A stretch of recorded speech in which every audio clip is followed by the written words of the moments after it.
Continuing now with our lead story, Governor Blagojevich and Barack Obama. There is another element here. As you may know, the governor on tape said that Jesse Jackson Jr.'s people offered to raise $1 million if the congressman was appointed senator by the government. Jesse Jackson Jr. denies it. I did not initiate or authorize anyone at any time to promise anything to Governor Blagojevich on my behalf. I never sent a message or an emissary to the governor to make an offer, to plead my case, or to propose a deal about a U.S. Senate seat, period. All right, we wanted to get the congressman on, but his lawyers have told him not to say anything. However, he did meet with the governor for 90 minutes, just 2 days before the feds popped Blagojevich. With us now, with reaction, Fox News analyst Marc Lamont Hill. You know, I like Jesse Jackson Jr. I had him on a show, and he was very good, but I think he's got some risk. Oh, anyone has risks when a name surfaces in something like this. Yeah, 2 days before, and on tape. Yeah, but that doesn't necessarily mean he did anything wrong. Can't convict him. Right. I don't think he did anything wrong. I think it just looks bad. There's no way when your name gets mentioned that you don't look bad, but I think there's nothing to worry about. He wanted the seat. Of course he did, and he deserves it.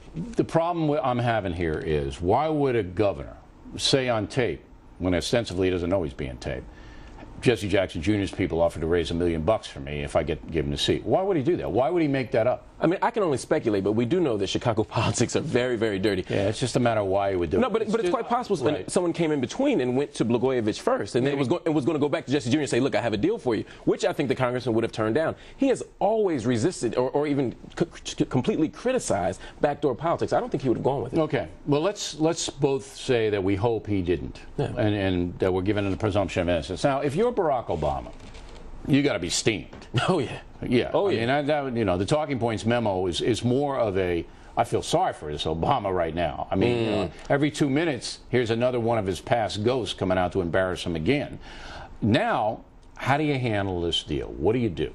Well, first, I don't concede the fact that those are his past ghosts coming back. I think Bill Ayers and Jeremiah Wright have a right to talk, but I don't think they bear negatively on Barack Obama anymore. I think the American people are past that. I do think, though, that he needs to show leadership. This is a test of his leadership before he even gets inaugurated. I think he needs to stand up. I think he needs to demand Blagojevich get resign once again, and I think he needs to distance himself from all of this. But that's all he can do. The internal investigation of his own crew of people is significant. That's all you can do. But if he tees Blagojevich off too much, and Blagojevich decides to flip,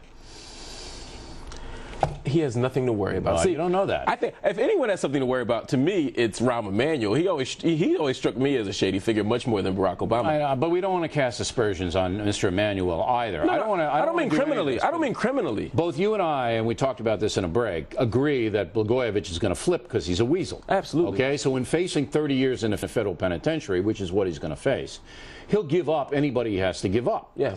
If you're Barack Obama, you got to be careful not to alienate this guy totally, okay, because he could say anything. Look, I disagree. Just the accusation, doctor, just the accusation becomes a worldwide unbelievable story, puts a new president on the defensive. Blagojevich will say anything. He'll lie. He's lied his whole life. That's true. He could say anything about Obama, and the thing blows up into this unbelievable mess. Right, but by that logic, he should then not come hard on a weasel so that the weasel won't make up things that are untrue. Here's what I would say. That's a bad idea. That would be bad character. I'm giving Barack Obama some advice. This is what I would do. And you respond. And I'm sure he's listening attentively. Believe me, he gets transcripts of this show. Okay? I would say nothing from now on in until there's more hard evidence. He's already said he wants Blagojevich to quit. Already on record, bang. Okay?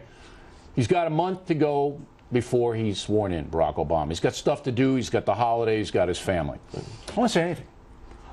When I comes out of the press conference, if somebody asks a question, I'd answer the question. Yeah. But would I go and be proactive in this case? No. If you want a presidency that is completely transparent and honest, if you really want change, I think you want a president who is transparent and forthcoming, who doesn't just wait until he's asked questions. If he has nothing to hide, what is he going to say? I think he said all he needs to say right now. Yeah. But if new issues, what else is he going to say? But if new issues emerge and new evidence surfaces, which it likely will, I think he needs to speak to that as well. All right. That's what a good president does. Does it disturb you that in the initial conversation I had in the A block, this is just another of the Chicago cesspool that Barack Obama came up in? Does it bother you? I think it proves, if anything, he walks on water. He's able to walk above all of this cesspool, and I mean that figuratively. He's able to walk above all of that and come out clean. There's nobody like Barack Obama who could become president if he had any dirt on him. If there were any dirt, the Clintons would have drug it out 6 months ago.